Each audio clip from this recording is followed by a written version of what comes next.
All right. Welcome, everybody. Thank you for joining me on a slightly last minute notified webinar event with Gust and Forecaster again, but we already have a ton of people here, so I'm super excited to jump into this. Today, we're talking about fundraising with confidence. We do a lot of events around fundraising. You probably recognize Jeff if you've been to any of our other events. And now we have Megan for the first time today, too, live on stage. Hi, Megan.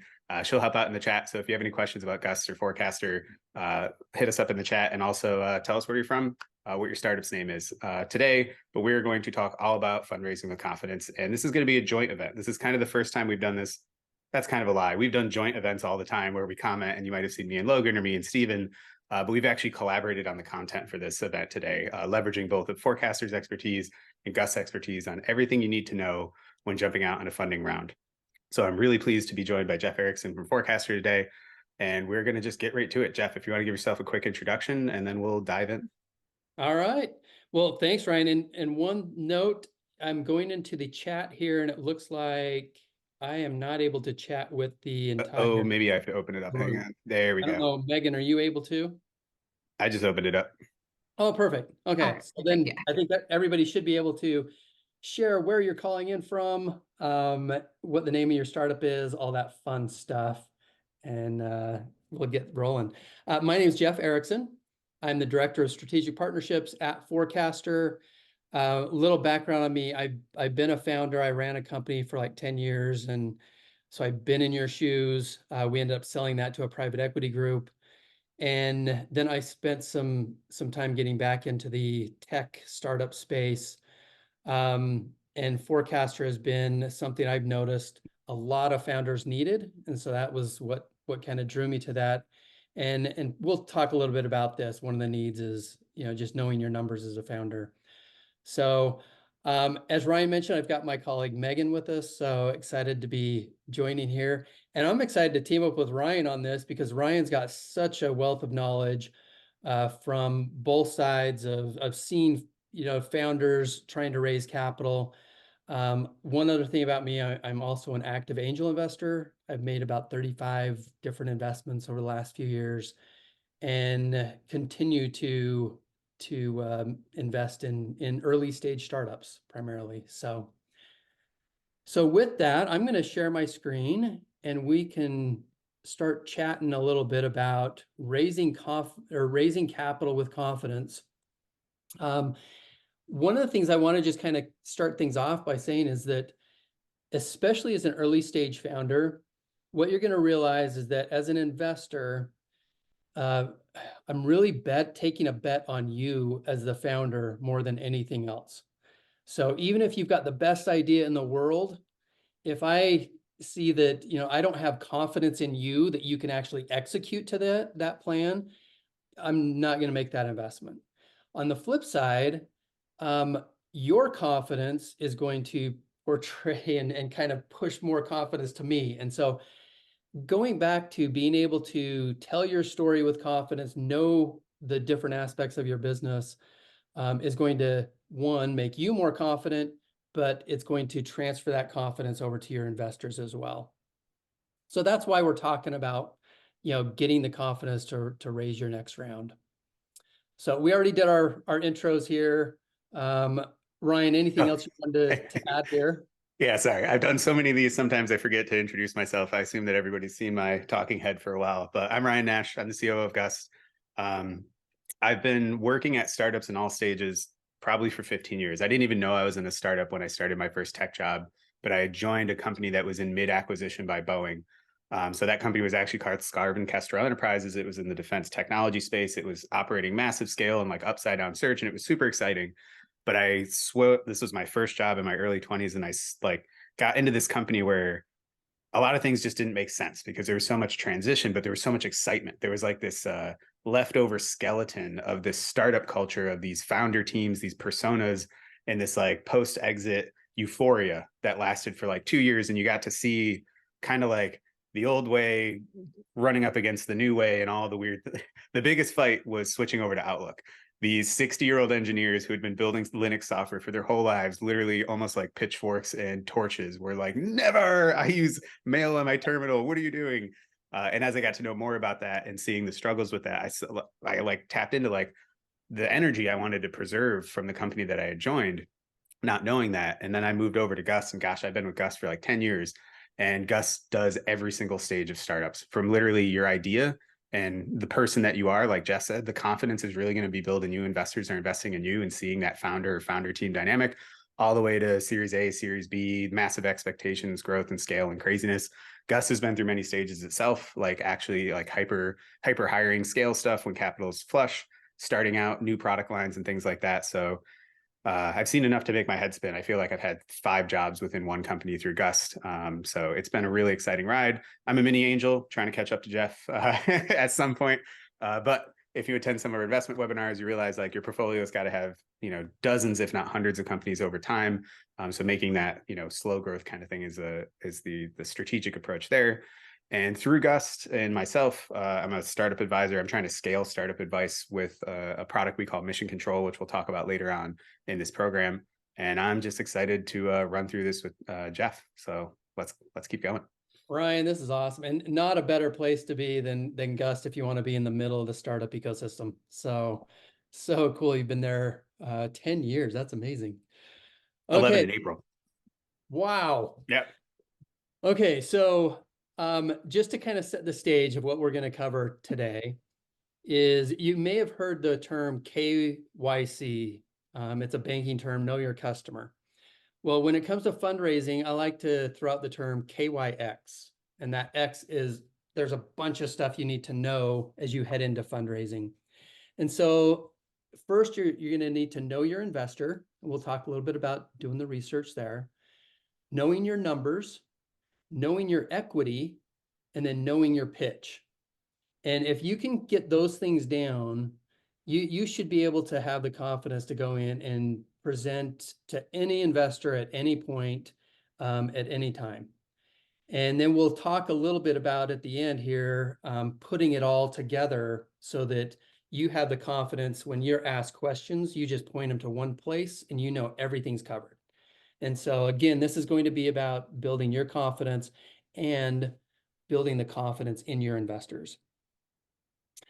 All right, so to kick things off, and one thing I'll say, just as we go throughout, feel free to drop questions in the chat, and we can dive into them as we go, if that works. Yeah. And then we'll see if we leave a little bit of time at the end, but Yeah. We got a bunch of people. We have a ton of people here, so the chat is lit up. But use the chat. I think Megan and I will try to pay attention to it while Jeff's talking. But also then use the I'll try Q&A and do it while functionality. Ryan's talking. Yeah. So And use the Q&A functionality. If you have a question you want to sure gets answered, that elevates it to the point where we kind of have a punch list to get through. And for anybody asking, we're recording this. We'll distribute the recording in a couple of days after we wrap and put a disclaimer on it and on things like that. So you'll get an email if you RSVP'd or if you're here already. Okay, fantastic. Okay, so when it comes to knowing your investors, one of the mistakes I've seen a lot of founders make is going into a fundraise thinking that, okay, I have the coolest company out there. Every investor should want to invest in my company, and not realizing how investors work. Investors can't invest in every company, and there are a lot of like, especially if you go down to institutional funding round, you're going to run into investors that are not able to invest in certain sectors, or their thesis might be we only invest in this size of a company or this stage of a company. There's a whole bunch of things that will go into their investment criteria. If you don't know what that is, you might be pitching investors and wasting your time, wasting their time, because they can invest in your company. So you can really do the diligence beforehand and find a lot of this stuff out before you go in and talk to investors. And you really should do that anyways, just so you understand why you might be a good fit for their investment thesis. So a couple of things, and I would love to get Ryan's thoughts on this as well, but some of the investor research out there, you've got like Crunchbase, PitchBook, AngelList, NFX Signal. If you just Google that, they've got a great list of different investors. And then we put Gust in here as well. So Ryan, I would love to hear kind of where Gust kind of fits in here in the investor research and knowing your investor. Yeah, so Gust has probably the largest set of organized angel groups in the world actively accepting applications. So you'll see a lot, like NFX Signal is great. You'll see a lot of individual investor lists, and you'll see a lot of guidance like pulling together, where you can find these investors. Not all individual investors like the cult of celebrity of being, at the Aston Kutcher, the Dave McClures, or the Jason Calacanis. Like there are people who do this elevated as a public persona, but they are like every public persona, maybe 1% of the check writers out there. Most angel investors don't want their face to be known. They don't want to get thousands of cold emails every day for founders desperate for cash.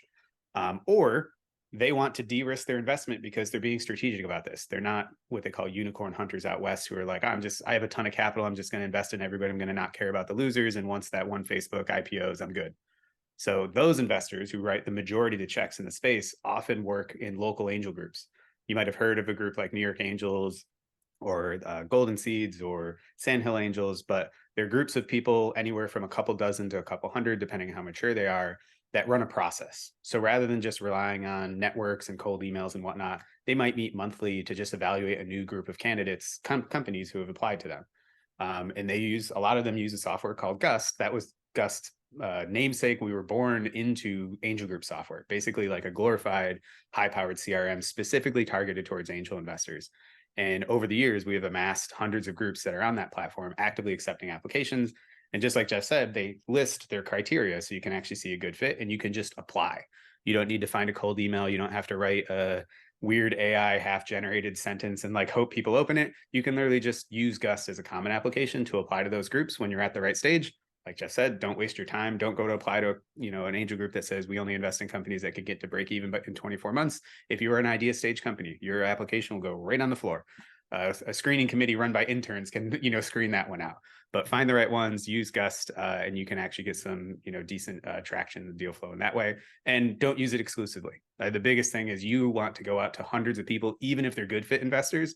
So build a massive list of the people you want to go out to, include groups, include individuals, include anybody that you think would be a good fit for you. I love it. One of the things about Gust there is that it makes it so much more efficient, where you can apply right there. Um, and with that said, I think one of the things I've seen with angel groups is a lot of times if you can get in with one of the angels, that they can be a champion for you. And a lot of this does come down to, get personal with some of these investors that could be a good fit. So once you've done your diligence, that, this particular group or this VC could be a good fit. They invest in the type of company, the stage that you're in, that they write the check size that you need. You've done your diligence. Now figure out ways that you can connect with them. And, you can go through maybe Gust has that connection there with somebody at one of these groups. But look at their LinkedIn, go to their website, see what they're talking about, see if you can kind of engage at some level. And then the other thing I would say is try and find a warm intro. I'll just speak from experience. I get hit with probably 20 different companies per week that are saying, look at my pitch deck. Can you review this? And I don't have time. Yep. And so a lot of it just gets ignored, unfortunately. And there's probably some great companies in there. But when I have a friend of mine, like if Ryan calls me up and says, hey, Jeff, take a look at this company. This is a killer company. You ought to take a look at it. I'm going to spend time looking at that company. And so find a warm intro if you can, and that's going to increase the probability that you actually get a call with a potential investor. Yeah, I say cold emails do work, but they usually don't work to find a lead investor. Cold emails are much more powerful when you can say in the email, so and so is already in. Cold emails work even better if the investor is sending the email to their network that they may, I've seen deals go from one $50,000 check to 10 $50,000 checks just because of an investor email, because it's a huge de-risking factor for other investors. So, more silent check writers, people who don't want to be like in the trenches, but they want exposure to the returns. Great point. And once you've got that lead, it is easier to get others to come along. So very cool. Anything that you Real wanted to add? quickly Oh, too. go ahead. Yeah, Meg. Isaac had a really great question in the chat. He said that regarding like finding potential investors, PitchBook and Crunchbase are kind of for larger institutions? Are there any great resources, that are a little bit lower on the price point that are out there? Yeah, that is the thing, is PitchBook can be really expensive. And as can Crunchbase if you're paying for parts of that. So the NFX Signal is free. Gust is also free. Yep. There's a couple and- groups that charge application fees, but they're mostly like nominal screening filters. And they might be like $100 or something like that. But Gust vets all angel groups that use our platform. So you can't just sign up as an angel group and solicit. So if you find like a small fee, it's usually some groups just don't want to have to process hundreds of applications. So they're like, you pay us $50 just so that you show that you're serious, because a lot of people will apply to anything. Serious. Yeah. But not many. And if anybody's asking you for thousands of dollars to get access to their investors, run for the hills. Totally agree. Yep. And with that said, I mean, use LinkedIn, use their website, go to, as you start to look at some of these things, if you go to Gust or NFX and you start researching, this might be a good fit. That's where you can dive a little bit deeper and start looking at their portfolio, because most VCs will share what companies they've invested in, what stages, and so you'll be able to filter things out that way as you dive a little bit deeper. So great question. Thank you. Thanks, Megan. Okay, so once you've done your research and you know your investor going into it, the next thing that you need to know is your numbers. This is something else that trips up a lot of founders. Most founders, I will say, are not like finance experts. You do get occasionally, that is a founder that, Logan and Steven, they run financial companies. That's the anomaly. They do run and they end up running a fintech company. So, but even though you might not be a finance guru, you do have to be able to speak and understand the language of finance when you're talking to investors, because that is the language that investors speak. So when they start throwing out terms like MRR, your monthly recurring revenue, or your ARR, annual recurring revenue, your TAM, total addressable market, these things that they're going to use, these acronyms and different terms, you have to understand it and know what they're talking about. And you have to be able to speak their language to a certain extent. And so again, this is something that trips up a lot of founders. Some of the key things that you want to make sure that is, your investors are going to be interested in things like, what type of revenue are you having? Is it one time? What is the lifetime value of your customer? What you need to know things like that. What is your customer churn rate? Your monthly burn. They'll ask you about your runway. How much what will this investment, if we give you $1 million today, what will that be used for? How long will it last you? You have to be able to speak in those terms and to know the story of your startup in a financial way. So this is something that drew me to Forecaster. This was a problem that I saw in so many founders that Forecaster was solving. So the way that you do this and come across or figure out all of this information on how do we tell our story financially to investors is you create a financial model. And your financial model is a tool that's going to help you figure out things like, how much money should I raise? When do I need to raise it? How am I going to deploy that money? Investors want to know that, if they give you $1 million, they want to know, well, how are you going to spend it and where is it going to get you to? So those are all key things that you can put into your financial model, and it's going to help you tell that story to your investors on what this looks like going forward. Another key component is your hiring plan. Investors want to know, what does your hiring plan look like? And there's two aspects to this. One is, your payroll or cost of employees is going to probably be one of your biggest expense items. So they're going to want to know, where is that going to? And then also, if you're a founder and you don't have a hiring plan, especially when you kind of get into a priced round of equity, your investors are going to start requiring you to put aside equity to, be able to bring on key people for the organization.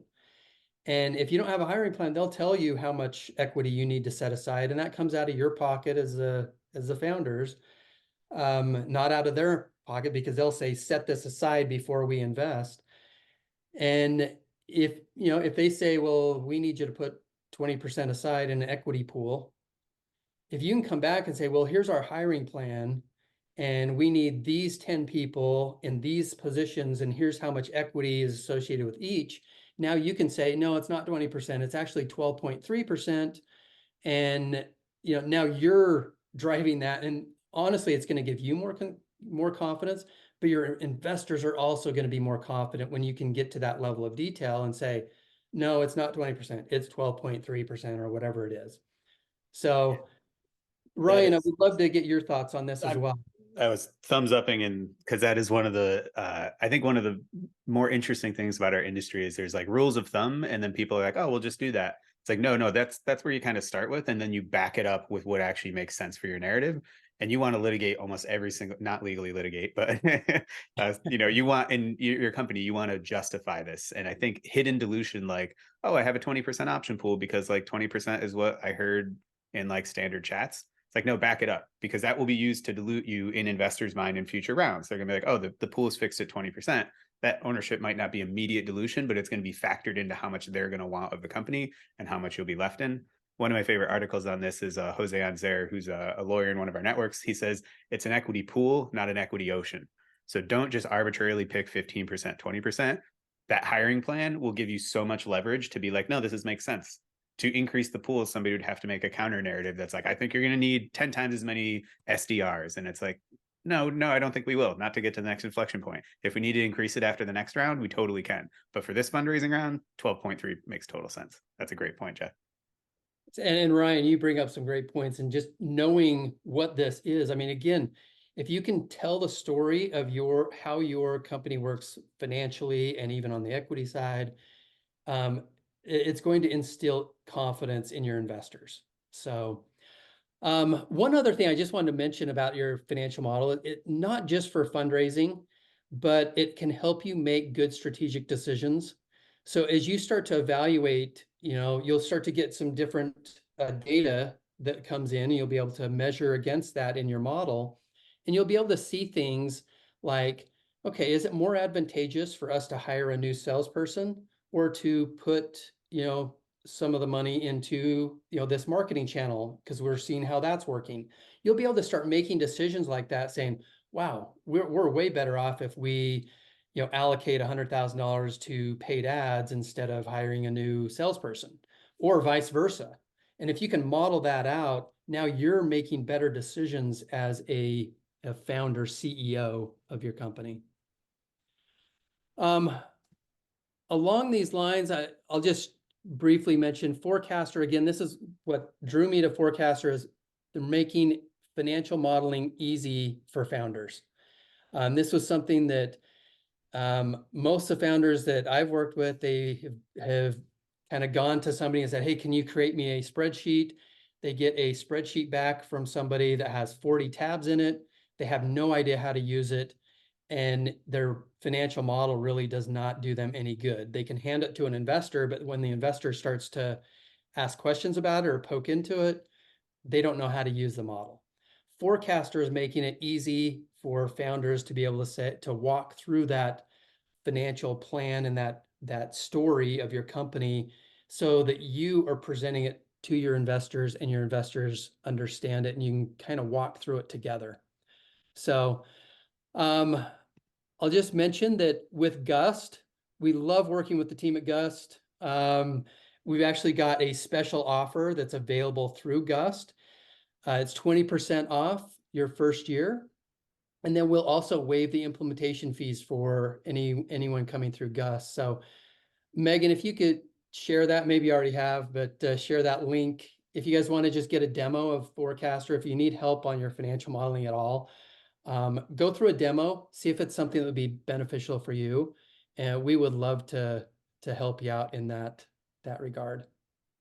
Yeah, the reason this day we are doing a joint event on this is because we've had such good feedback from Forecaster, and Forecaster is basically the financial arm of what Gust provides. If you're a Gust launch customer or mission control that we'll talk about later, they're so spiritually aligned with what we do as a company, which is like, you don't need to be, 100% on everything as a founder. Like, you're wearing too many hats. You're not going to be, the FP&A office yourself. You're not going to be a financial expert as well as an expert at biochemical research or electronic cars or anything like that. But you need 80%. 80/20 is everything in the startup world. And what we try to do and what we preach at Gus is that 80% proactivity can literally be the difference between your startup failing or not. Because most startup failure stories are not some dramatic explosion like Theranos with lies and fraud, or, we took on all this debt and it was crazy, or we lied. Most financial startup failures are just, oh, we didn't realize that we would have to pay that kind of tax, or, oh, we didn't realize that, we issued equity in this way and now the founders are fighting and it's all falling apart. Or, hey, we got this investor because it was any cash we could take, but we didn't do our diligence on them, or we didn't do the docs right. And now that turns out they're a complete jerk, or they're an unsophisticated investor and they're making a world of hurt for us. And it just quietly dies. Startups quietly die way more than they do explode. So Forecaster in the financial world is just like, get enough of that proactivity and they back you up with real humans to actually help you understand it. We understand that all the software in the world is not enough. You can do financial modeling with spreadsheets just fine. But you know what happens? It falls apart. You make an error, things like that. You don't keep it up to date. Same thing with Gust and equity and formation and best practices. So we're continuing to do these events just because we feel like if you can get Gust and Forecaster in your corner as a service provider and a little bit of like personal help, you can significantly change the success ratio for your company, because you're already starting at a very small ratio. Less than 2% of companies that go after funding get it. So you need every help you can get, all the help you can get. 100%. And I love that. I mean, I feel like we're so aligned with Gust in that, we're really trying to help increase the likelihood of success for startup founders. And that's what I've seen. So I've seen this on two sides. If founders struggle with two things, it is one, knowing your numbers, and two, knowing your equity. And so I'm excited for Ryan to talk a little bit about equity here, and I'm happy to jump in as well and share some good or bad stories. But Ryan, tell us a little bit about the importance of equity and understanding that.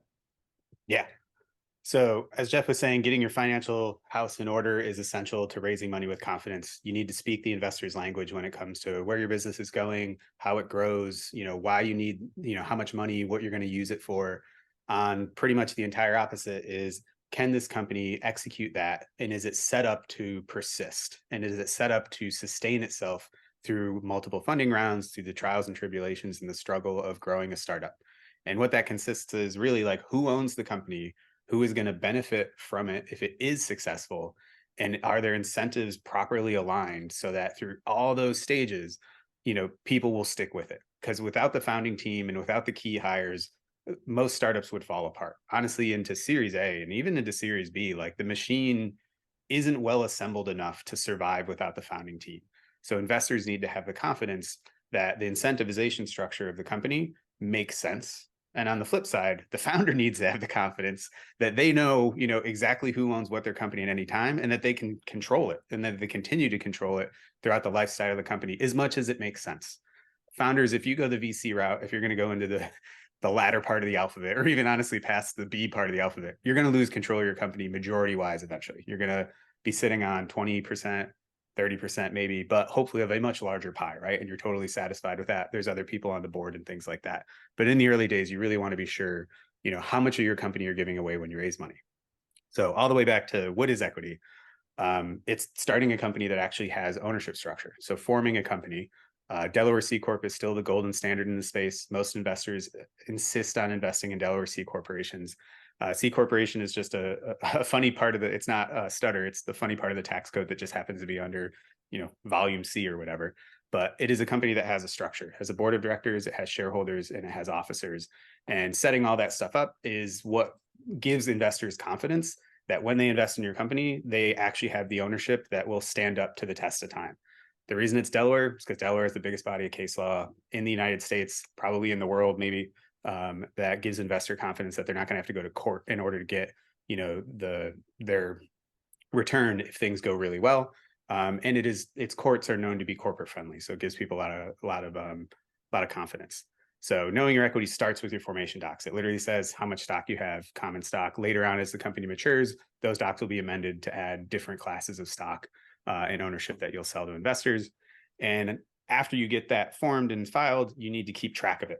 So what's interesting is Delaware, or even if you go somewhere else, and I'm sure there's some international audiences too, I know Singapore and some other things, but most nations have similar structures like this. So the general principles will apply, but you want to be sure you track who owns what at any given time. And that's usually what's called a cap table or a capitalization table. For most founders, this is an Excel file that sits in a folder somewhere that gets remarkably out of date or is full of a bunch of promises, not actual legal transactions. And that's where it gets really dangerous.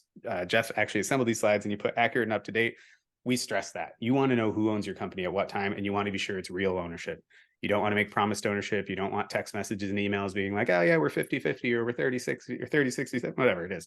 You want real signed documents, and you want those documents to be up to date because that's what determines ownership. Hilariously, a company is just a time-ordered stack of PDFs, and that determines, who owns what at a given time. You will want to track it somewhere much better, like cap table management software. You can see there's a screenshot of Gust Equity Management on the right here. You want, way more than an Excel file, to really be sure it's accurate. And cap table management software is not just glorified Excel, but it allows you to upload documents that actually prove the ownership. The PDF was executed, the thing was DocuSigned. Gust has a ton of software that eases that, allows you to sign it without going out to third-party providers.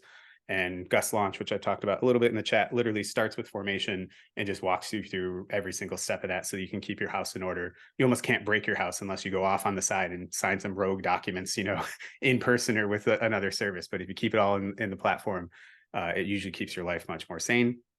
And using that allows you to actually model ownership and dilution scenarios. If you actually want to jump ahead a slide and then we'll go back, Jeff, I'll kind of show you what this looks like. Sorry, I know these might be a little small if you're not going full screen, but if you go from left to right here, this is an example of modeling a funding round. And this is something a lot of founders, especially in the world of safes and convertible notes, if you don't know what those are kind of instruments for the early stage when the valuation of the company isn't totally clear, and doing a formal priced round and like setting an actual pre-money valuation that's like, we think this company is worth $10 million, and having lawyers on both sides to draft up the documents and to negotiate a bunch of complex rights is just not worth the time and expense. Lawyers are expensive. It usually costs tens of thousands of dollars to execute a price round, even a really simple one. So we have these convertible instruments like safes and convertible notes that allow you to kind of defer a lot of that because they're pretty standard documents. The only things you really negotiate are things like a discount and a valuation cap to protect investors for the future round. And they're basically a promise that's like, this isn't equity today, but when you go and spend all that money to figure out what it is, it'll be equity tomorrow. And because you're taking a risk early on, you get a discount. You get to buy a bit more. Your money has more purchasing power because you're taking a bet on a riskier company. The math in those, the negotiation is simpler. The math is much more complex. So really getting a handle as a founder, like when you go to raise that round, you can see this is kind of like a sad story. If you see the initial ownership, the founding team owns 87% of the company, and the rest of it is really just a stock option plan. So it might not even be direct ownership. It's just for the team incentivization and hiring. But then when they start going to this funding round, which should be good news, right? They're raising $2 million and an $8 million pre. So they're selling 20% of their company, but those notes convert and all of a sudden they're done with the round. They're at like 61%. That's not what you would expect out of a round like that. But what happened is this person loaded up on YC safes in a way that they didn't understand how much dilution that they were actually selling away. So this is a exaggerated scary tale, but you want to know this stuff up front so you're not signing away safes and convertible notes that end up with you sitting there at your price round like, yeah, oh wait, now I'm very diluted. If this even happened, these investors might not even come in because, like I said, if we want to jump back to the last slide, Jeff. Yep.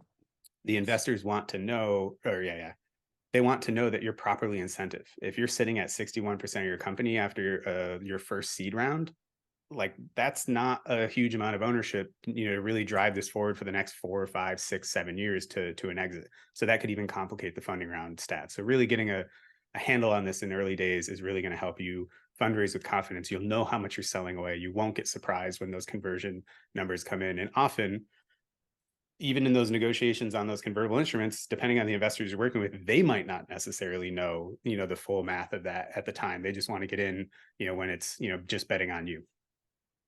Brian, you are so spot on there. And this happens more often than people like to admit.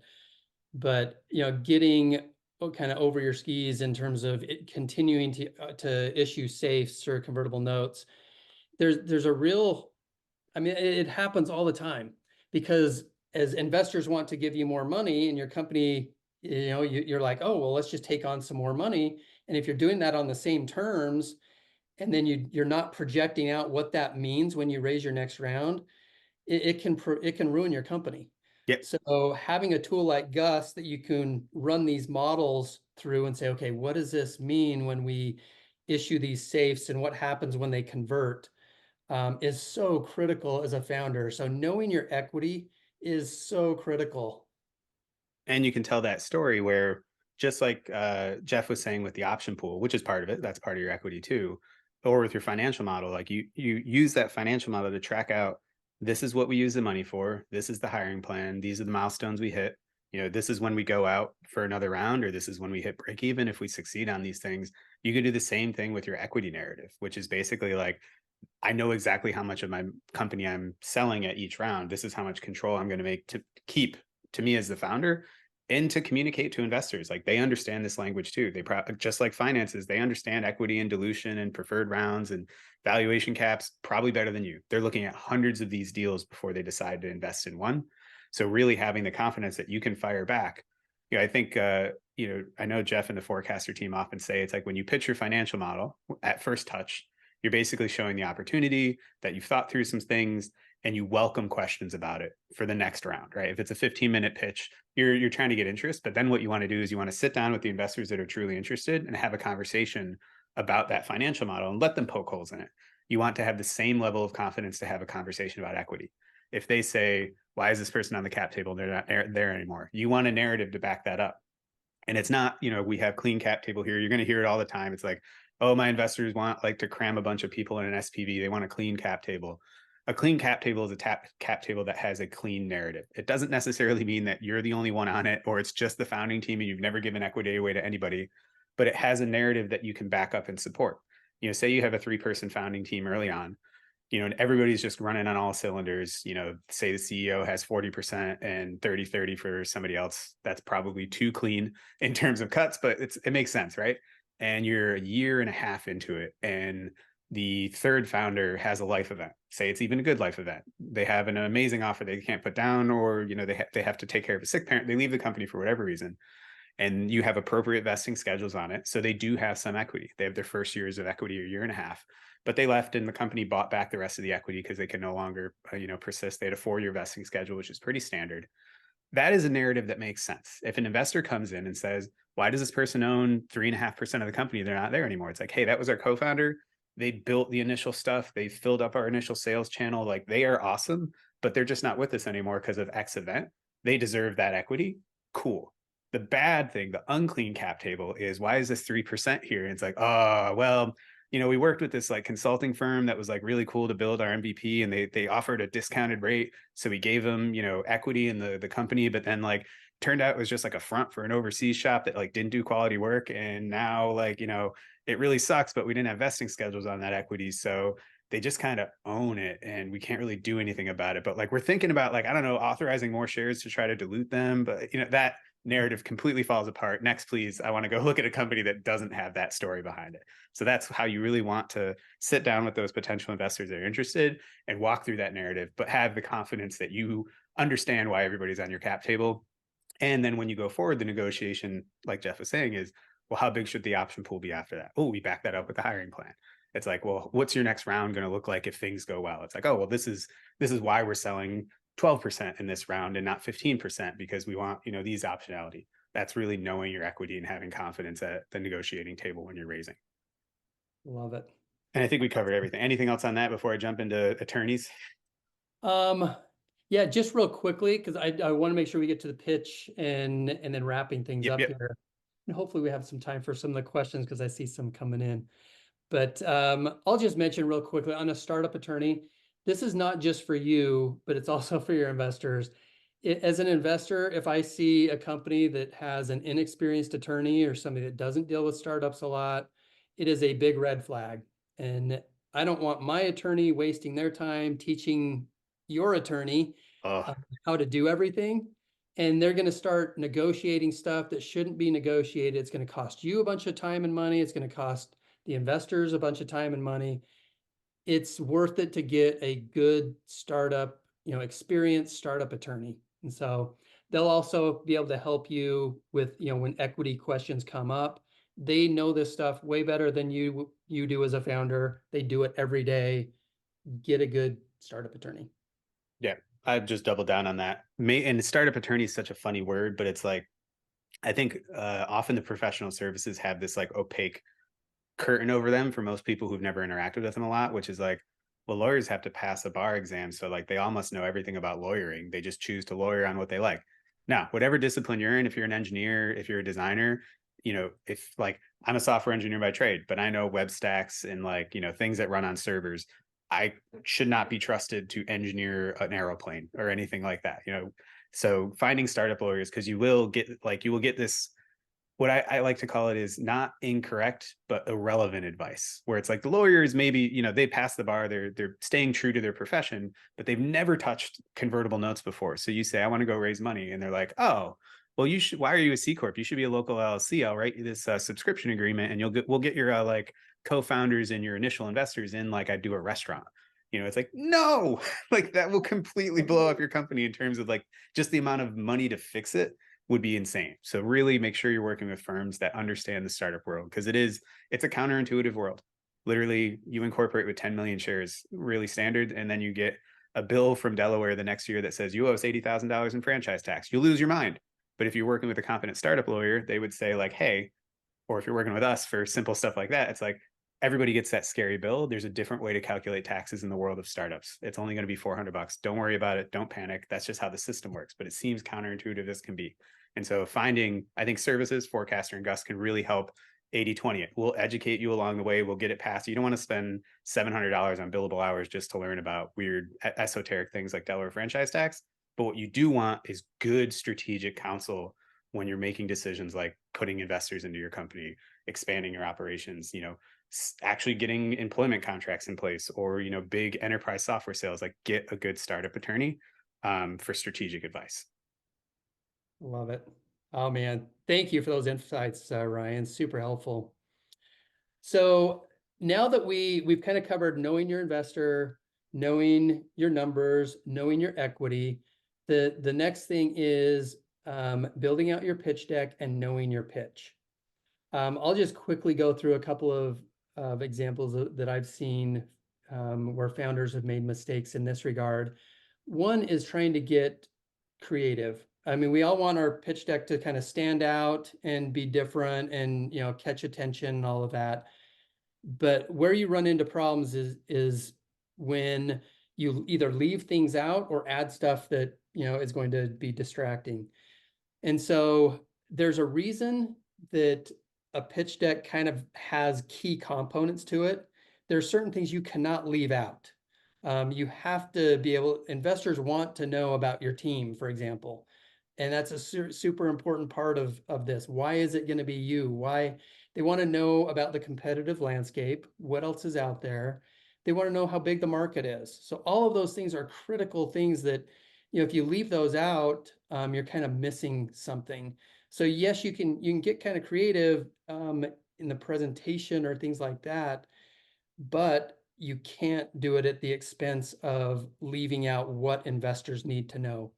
I'll give you an example of, I've seen way too many founders present, and then you get to the end and they don't have an ask slide. You leave off your ask slide and it is like you're telling a joke and you don't share the punchline. It's like, we need to know, one, what do you need? How is it going to be used? And, in order to even start the conversation, right? So one, follow kind of a prescription and make sure you're not leaving out the key things that investors need to know in your pitch. And then the other thing I'm going to just mention, there's a bunch of resources out here. If you need help, one that I love, and I think Ryan, Tim Cooley as well. Oh yeah, I was gonna say don't end with the thank you slide, end with the ask slide. That's yes, end with the ask. a Tim joint. Tim is awesome. Just, I mean, if you read his book, the pitch deck book, for no other reason, it will help you understand what has to be in your pitch deck.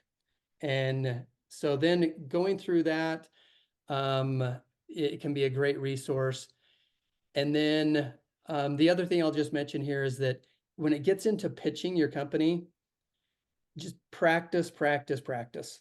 The more often you're able to present your company, the better your pitch is going to get.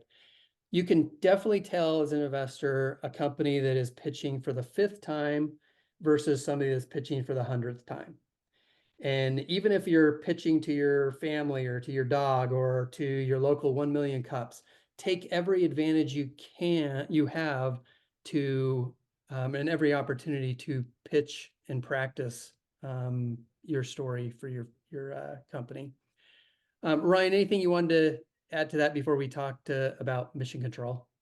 I think I really like your point of don't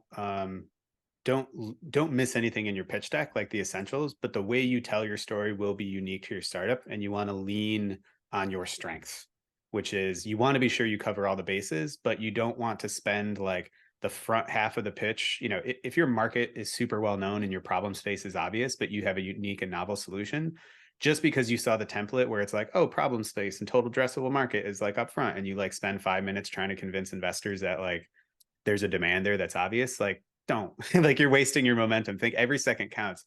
Front load that. If you have, a super cool innovation about that, just it's basically like I would say put the essentials out there and then rearrange and refocus them based on your unique situation to make it a compelling pitch. Love it. And I don't think I will throw something in the chat just for helpful about the resolutions of your pitch deck toolbox from our founder, David Rose. You're going to have pitches from 90 seconds to, an hour and a half. And the more you can fill out your whole repertoire and know it authentically, don't read from a script. And this is, I think, what Jeff is getting at with practice is practicing it in the way that it becomes kind of part of you. Is really, I think, the important part. And that's why it takes so much practice. It's not like, oh, I can present and I can hit my 15-minute thing and I can read my script. That'll bore the hell out of people. You need to have this pitch in your soul in a weird way. And so practice, practice, practice. Yep, you're so right. And the other benefit you'll get is that you'll be able to start to anticipate questions that come in the Q&A afterwards.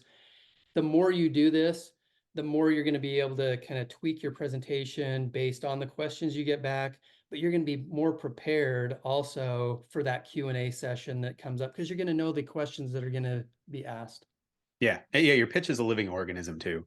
A lot of the best founders I know, it's like every time I meet them, they kind of like, you see their brain working and they give out like a new tagline, like the 1-sentence explanation. It's like tweaked slightly, because you could tell they've given 20 pitches since the last time you talked with them. And they're like, oh, it really resonates more. Do not just add AI to the end of your pitch and be like, I'm iterating on it. But, there is, market trends and what you get in feedback and things like that. Love it. Okay, Our, so Ryan, I'll let you talk about mission control and then maybe how that flows into the data room as well. yeah. So I'll try to be really quick here because there's so many questions. I'm sorry we're not going to get to all of them probably by the end of this. I assume you have a hard stop, Jeff. I may have a little bit of time. Maybe we'll, 5, just because we have such good engagement here. So mission control, I mentioned a couple. This is a new offering from Gust. So I talked about Gust Launch, which is we follow your Delaware C Corp, we run your cap table, we provide all the documents you need and the guidance to not make silly mistakes along the way if you're going after a high growth company. What we learned through running that product for almost 6 or 7 years now is that founders need help navigating this no matter what. You can build the most elegant software in the world, but if they don't understand the repercussions and the underlying mechanisms of it, it's still hard to click next to continue. It's still hard. Forecaster, I think, came out of the same thing. Excel is great for financial modeling. It can do it. It's been doing it for years. But that doesn't mean that you can build a good financial model with it if you don't have the kind of support. So similar to Forecaster's kind of human augmented software solution and their CFO services, mission control is what Gust is doing that for the rest of your startup stack. So this is an example superimposed of a lot of the parts of it. But we run this basically ongoing always accessible network, we're calling it, of founder support. So it's a way to get feedback. It's a way to get sessions like this, but deeper dive, where we'll actually focus on individual founders, open meetings instead of one-to-many webinars. We use a lot of ongoing and persistent tools to provide feedback to founders and really kind of level up those questions, take those counterintuitive parts of running a startup, break them down at a scale that is still human, but it is not, you know, one-to-one lawyer consulting, because that's expensive as hell. I'll tell you, mission control is $99 a month.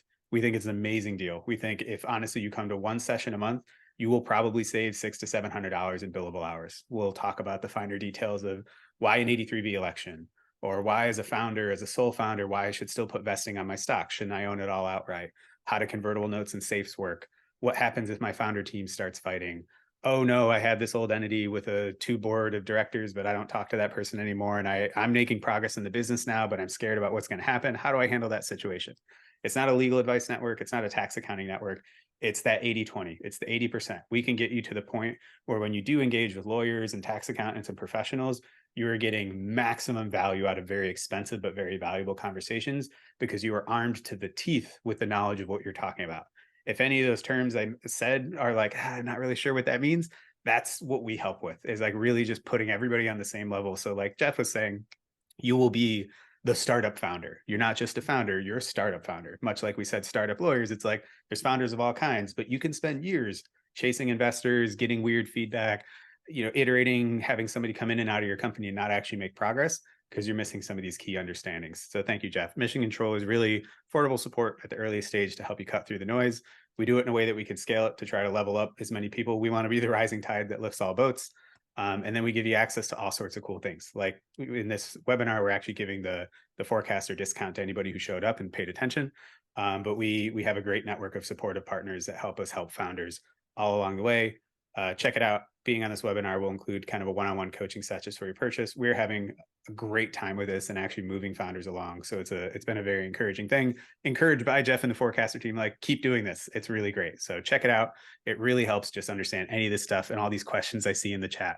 When do I do this? You know, Delaware, how do I convert my entity? What happens if I kind of promise somebody stuff? This is the kind of stuff will help you unlock. So I really hope you'll check it out.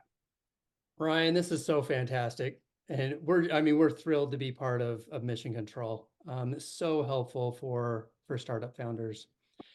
To wrap things up, I'll just go through this really quickly. But now that you've got, you've done your research on your investors, you know your numbers, you know your equity, you know your pitch, you should be confident in being able to speak to investors, present your company. The one nice thing to do here at the end is to now organize all of this information that you have and put it in one place. A good data room is going to be structured so it's easy to find. An investor could go into your data room and see, and know exactly where to go to get your cap table, know exactly where to look to get your last financial model, to where to go to get your intellectual property docs or any of your legal docs. So it's nicely organized. Megan, I don't know if you have a link that we can share, but we've got like an organized platform or way that you can share your data room or how you can organize it. Do you have a link to that, or I can send it out later as well? I do. Yeah, I'll send that out here through the chat. Oh, sweet. So again, just a reference for anybody on here, it will give you an idea on how to structure your data room. But the key is to make it easy to navigate for your investors and then to keep it updated. So make sure your cap table is up to date. And when you go into fundraising, so that when an investor asks for your cap table, and if they're interested, they will ask for your cap table, you don't have to go back and say, oh, let me go back, talk to my attorney. It takes 3 weeks for them to clean everything up. And by that time you get them the cap table and they've already talked to 20 other companies and you're not top of mind anymore. So don't let time kill your deal. Have everything well put together in your data room so that, regardless of what an investor asks for, you just send them a link to your data room and it is all there. Again, your confidence is going to go way up as a founder because you're going to know that you're prepared, but the confidence that the investors have in you is also going to go way up because they're going to see that you're on top of things. It's like you've got everything and even more in this data room that I need as we go into this due diligence. Ryan, any last comments on data rooms, and I know Gust has a great platform for this. Maybe just talk to that for a second. Yeah, the biggest thing is you want your single source of truth and you want it to be updated all the time. You may be asked to share it through other channels. Like if you apply to a group on Gust, like they will create a data room for you where they have back and forth. And if they ask for stuff, you want to be able to share it from the source. Once you get into deep diligence, you'll probably want like a Dropbox or something like that. We would love to say like, oh, Gust is the data room for everybody. The reality is that's just not the case. We have not moved on from Dropbox or Box or Google Drive data rooms. It's usually a folder structure. There's some companies that are trying to break into that space, but a lot of times, this it's kind of like what you were saying with pitch decks is like, don't be cute. Don't structure your data room in a weird way. Don't make it so that they have to sign up for special accounts and like, put fingerprint access or anything like this. Just get the documents, make it easy. And there's pretty much standards out there. But the biggest thing is reduce friction. The last thing you want to do is have somebody have interest and then you basically lose all momentum by being like, oh, I have to go and get that, or I have to put that together. Nothing. It's exciting to be up at 2 a.m. like working on the thing that you never even built because an investor asked for it, but it's not good for deal momentum. Exactly. Yep. So, well, I wanted to make sure we leave some, I mean, we've left 2 minutes. Maybe we can go a little bit long if people want to stick around. One that I just saw come in, one question was about NDAs. This comes up all the time. Ryan, I'd love to get your thoughts and I can share kind of what I've seen in regards to NDAs as well. Oh, sure. Oh, you want me to start out? Oh, NDAs. So never ask investors for NDAs is the biggest one. NDAs are generally useful when you're engaging with a third party outside your company and you want to protect your information rights, and often they'll want to protect theirs. So if you have a vendor, if you have, usually it's vendors and particular partners or whatnot. The reason investors don't sign NDAs is, like we said, they talk to hundreds of companies. If they were to be legally bound, they would never, their investment process would grind to a halt. They've talked to 100, and most investors have a thesis. So they talk to, hundreds of fintech companies.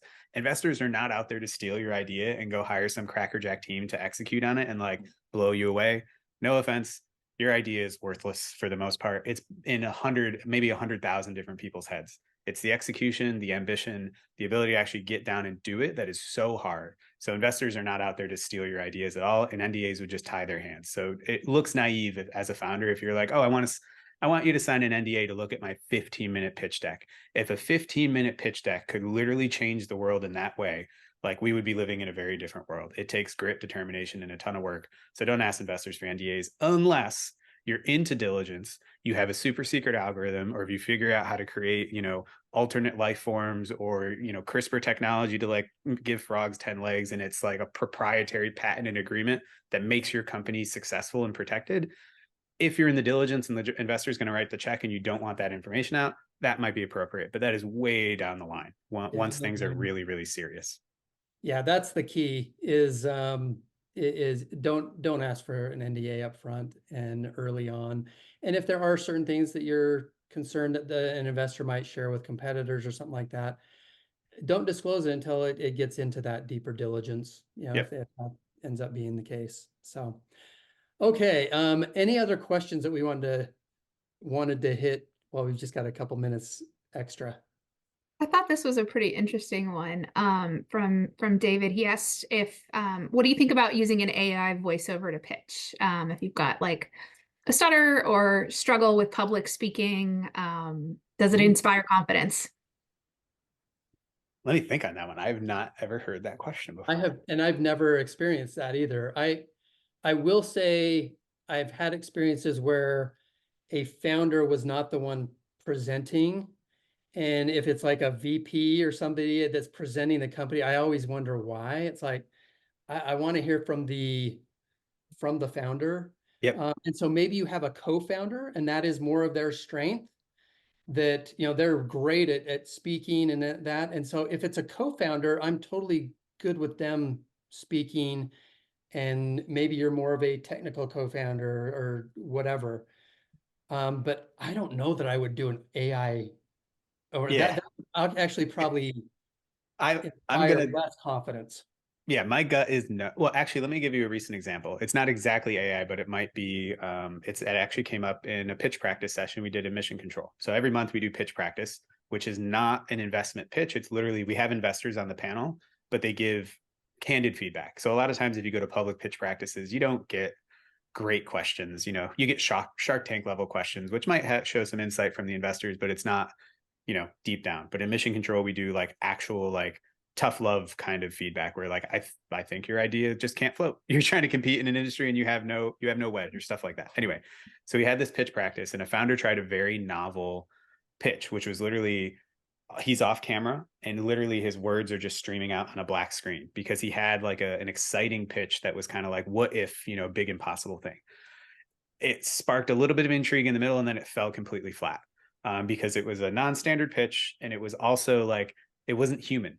Like the founder didn't use a voiceover, but it felt very much like, oh, my offering's so compelling. If just written out, I could have handed you a document and you would totally invest in that. No way. Jeff said in the beginning, they're investing in you, and especially at the early stages. Seed, Series A, even into Series B, the human element is so core to this industry.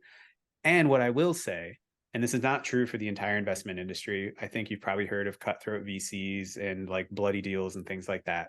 But in the early days, angels are human too. A lot of angels are socially awkward individuals. They're people who have genius and they went into a company and they made a bunch of money and they decided to invest in companies. As much as Silicon Valley is kind of funny, that first season with the angel investor in the Big Macs or the Royales or whatever sandwich he did, David, our founder, I have seen him receive hundreds of pitches from people who had stutters, who had, dyslexia, who had just, social awkwardness. They see through it.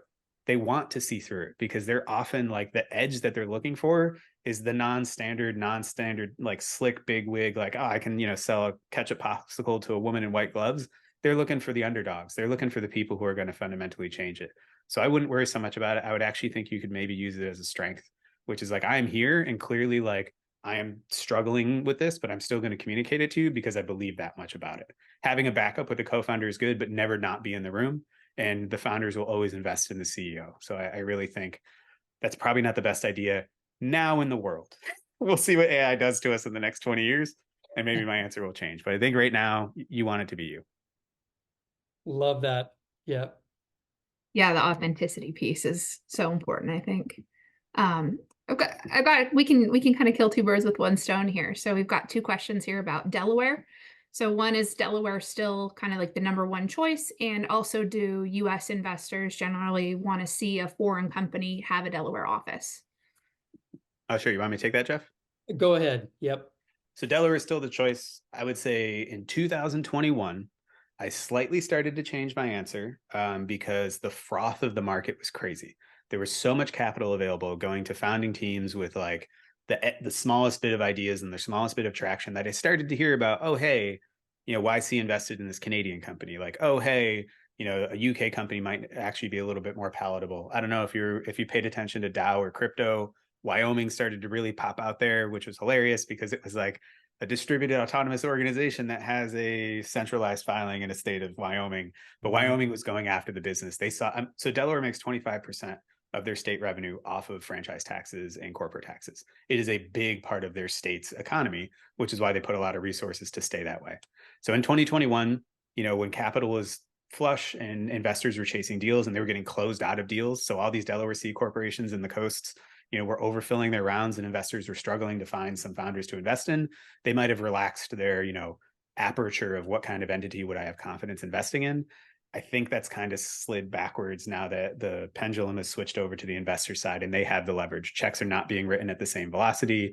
Founders are getting more, diligence is more stringent. Valuations are coming down, especially like later stage valuations. Seed is always a little bit, it's just the beginning of the company. So the valuations are kind of made up. But yeah, I think Delaware is probably coming back on top, and I wouldn't be surprised. It takes them so long to put their reports out. I'm still waiting for the 2023 one that gives you the split, but I wouldn't be surprised if they're back up there in like the mid 90% of companies, IPOs, and things like that. Was there a second part of that question? From an investor standpoint, if you see something other than a Delaware, I mean, it definitely catches your attention, and you Not might in a good way. buy. And yeah, I mean, you just want to know why. And there are, I mean, especially as you start going down the path of institutional investors, there are requirements from institutional investors. A lot of times it will be that we can only invest in Delaware companies or things like that. So it's pretty standard. It's not going to throw up red flags if you are incorporated in Delaware. Yeah, narrative is the thing. If you have a good reason for it and you work it in the narrative, cool. If you're doing it just because, if you have an existing entity, it's like, oh, well, it's comfortable that I have that entity. It's like, that's not a great narrative.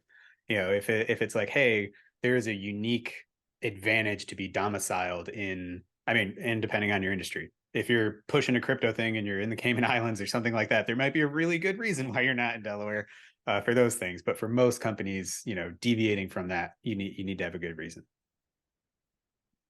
Awesome. Well, I know we're like way over time, and we've still got like a ton of people that have stuck around. Yeah. You want to, take another question, or? Let me, Megan, if you could find another question while I try to find my calendar, my buried tabs to see if I can It's like do another. Ryan's already late for another call, but Yeah, Yeah, for let's do sure. one more question and then we'll wrap it. okay. Definitely. So there was one question in here from Matthew about TAM, SAM, and SOM and how you guys were mentioning that earlier. And so what's the consensus on the best way to present TAM from an investor's point of view, top down versus bottom up? Oh, interesting. Yes. I'll just give you, I think you have to kind of look at both, but from a revenue projection standpoint, you do want to kind of look at a bottom up. Well, the one thing that I always kind of chuckle at when, a founder will say, the TAM is, 5 billion and we're going to get 1% of it. And it's like, okay, well, what is I that? love it. If that's the extent of your analysis and that's, driving your market, that doesn't fly. You do want to do a bottoms up in terms of knowing how many customers does that mean? Is it realistic? Because as an investor, I'm going to start to look at that and say, okay, so if 1% means that you're going to have 1 million customers in 5 years, is that realistic? And I need some data that kind of says that and says, okay, how much are we going to be making from each customer? And then, how many customers do we project over this period of time? Now I can get a real idea, and I would almost back into, okay, here's where we think we're going to be in 5 years or whatever, and the market size that we can attain. And that would give us X% of the market. So there's plenty of room for us, is kind of what you want to demonstrate. There's a huge opportunity, and we've got a plan to get to this, part or this portion of the market. I wouldn't add anything to that. That's exactly it. It's like, just don't be ridiculous as well. Like, I see so many people where it's like, well, 6 billion people have cell phones on planet Earth, so my cell phone app, it's like, no. We just need 1%. Yeah. That's easy. So, all right, we're at 10 after. Thank you so much for staying after, Jeff. This was Ryan, this was awesome. We'll have to do it again. Thank you to everybody that joined us. I hope this was beneficial for everyone that joined. Yep. And we will try to do one of these again. Hopefully we'll get something like a monthly cadence. Candidly, we sent out invites for this on Sunday. And we did one reminder this morning, and we got 150 or over. I wasn't even watching it because there was so much stuff going on. So we'll do more of these, and all these questions. I'm sorry we couldn't get to everybody, but candidly, Jeff and I are both in companies, startups that are trying to help startups, and we do it as best we can at the scale that we can. This is a cool scale. We know it's not sufficient for financials, for fundraising, the feasibility of your company, using it with talking with investors. Forecasts are experts of that, and they're getting more and more expertise under themselves, and they can really support startups in the way that I was talking about. Technology to do 80%, humans to really just push that over the line and really just give you the confidence that, oh, I'm actually, like, I understand what I'm doing, and I'm doing the thing that makes the best sense for our startup. Gust, through mission control, through launch, through our free products, we want to do the exact same thing for the rest, for your corporate stack, for your back office, for your equity, for those tough considerations around stuff that makes sense. It actually makes sense. Boards of directors, shareholders, and officers running a company. It's how humans have figured out how to collaborate around shared enterprises for tens of thousands of years. We're literally at the cutting edge of human collaboration with silly things like Delaware C corporations. They're not the best, they're not perfect, but they're the best that we have so far. So if you're starting a startup, I hope you check out both Forecaster and Gust Mission Control Program. I think they will be a huge level up, and they're more than worth it in terms of the expertise behind it and the software to hopefully save you time and money and keep your house in order as you're going on the amazing, challenging, kind of chaotic, also somewhat psychotic, not psychotic, at least crazy adventure of being a startup founder. We love startup founders. We know you're crazy. We're kind of crazy too for working in the space. But we really hope you'll join us. We think it's pretty great. Oh, Jeff, thanks any so parting much, words? Ryan. No, this is awesome. Thanks, everybody. Have a great rest of your week. Good luck with your startups, everyone.